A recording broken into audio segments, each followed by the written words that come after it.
France Info. France Info. Caractéristiques de votre voiture, usage que vous en faites, situation personnelle, le prix de votre assurance auto prend en compte de nombreux éléments. Comment payer le juste prix? Nous faisons le point avec vous, Arnaud Giraudon. Bonjour. Bonjour. Vous êtes président d'Acomassure.com, c'est un comparateur conseil en assurance.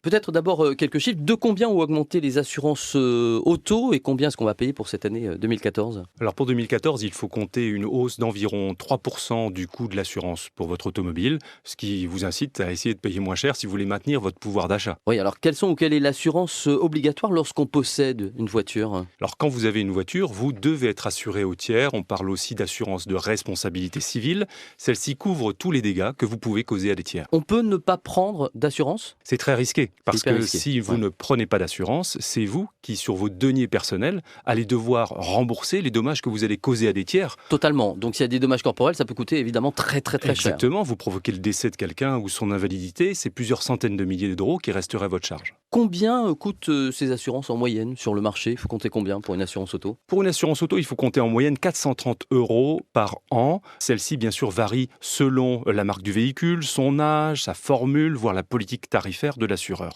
Un exemple, pour une Porsche neuve assurée en touriste, comptez bien plus de 1 000 € par an, alors qu'une Twingo de 15 ans assurée seulement au tiers vous coûtera moins de 100 € par an. Il y a d'autres critères qui rentrent en ligne de compte par rapport à ce prix de l'assurance? Le prix, effectivement, est fonction, je dirais, d'environ 20 critères. L'assureur prend en compte aussi, quand il regarde la marque du véhicule, savoir si elle est plus ou moins volée. Mais selon que vous êtes locataire ou propriétaire, certains assureurs ne vous feront pas les mêmes tarifs sur votre assurance automobile parce que, statistiquement, d'après leurs calculs, vous avez plus de chances d'avoir un accident ou pas, selon que vous êtes propriétaire ou locataire. Une anecdote, c'est que chez certains assureurs avec lesquels nous travaillons, si vous vous déclarez comme ecclésiastique, vous allez avoir une minoration de 5% de votre tarif. Ah bon?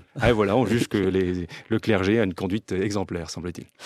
On paye ces assurances mensuellement ou annuellement? Est-ce que ça change quelque chose d'ailleurs? Alors pour réduire sa prime, c'est vrai que si vous en avez les moyens, moi je vous conseille de payer annuellement votre assurance auto et vous aurez à peu près 5% d'économie par rapport au tarif officiel. Parce que l'assureur fait une ristourne entre guillemets si on paye d'un bloc. Exactement. La franchise, c'est la somme qui reste à la charge de la personne à la suite d'un sinistre. Elle peut varier cette franchise selon les assurances qu'on choisit? Alors certaines assurances un peu à l'ancienne vous empêchent de choisir librement votre franchise, mais de plus en plus d'assurances vous permettent de moduler et de choisir cette franchise. Donc si vous voulez payer moins cher, mécaniquement, en augmentant la franchise qui reste à votre charge en cas d'accident, vous paierez moins cher votre assurance auto, comptez jusqu'à 10% d'économie. Quand on parle d'assurance auto, on pense bonus-malus. Peut-être rappelez-nous ce que c'est exactement? Alors le bonus-malus, c'est une note qui est donnée au conducteur. Si vous avez peu d'accidents, vous êtes responsable, votre bonus-malus va s'améliorer. Et puis à l'inverse, si vous avez des accidents responsables, c'est un coefficient qui va augmenter. Votre prime est proportionnelle à ce bonus-malus, aussi appelé coefficient de réduction-majoration. Il oscille entre 50% et 350%. Quand on prend pour la première fois une assurance, ce bonus-malus, il est à combien? Comment ça se passe? Alors vous commencez à 100% de bonus-malus et chaque année, sans accident responsable, il baisse de 5%. Donc il baisse systématiquement de toute façon. Voilà, si vous n'avez pas de soucis, il baisse de 5% chaque année. Et puis, si une année, vous avez un sinistre responsable, comment dire, vous causez un accident dont vous êtes véritablement responsable, il se met à augmenter de 25%. C'est 25% chez tous les assureurs? Voilà, et c'est 12,5% si vous êtes que partiellement responsable. D'autres conseils pour terminer, pour payer moins cher cette assurance auto qu'il faut prendre de toute façon? Ah oui, on le répétera jamais assez, elle est obligatoire. Et bien, tentez de négocier avec votre assureur, mais je pense que vous avez peu de chances de succès. Les tarifs sont rentrés dans la machine informatique. Ouais.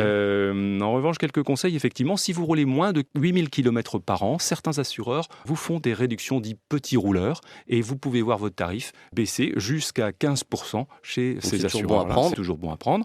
Pour ceux qui ont plusieurs voitures dans le foyer, posez-vous la question de la nécessité d'une assistance. Si votre contrat présente l'assistance en option, envisagez de ne pas la souscrire pour payer moins cher. Plus généralement, votre voiture est ancienne aussi, elle a plus de 8 ans. Inutile de prendre une assurance tout risque. Le remboursement serait frais aux valeurs du véhicule et ce serait peu intéressant. Et puis au global, faites des devis sur Internet, comparez. Vous pouvez obtenir jusqu'à 30% d'économie par rapport aux leaders du marché. En travaillant avec des acteurs dédiés à l'Internet, avec des conseillers par téléphone, il n'y a pas de frais d'agence et mécaniquement, vous en bénéficiez via ces économies. Merci Arnaud Giraudon, président d'Acomassure.com, comparateur conseil en assurance. Merci beaucoup.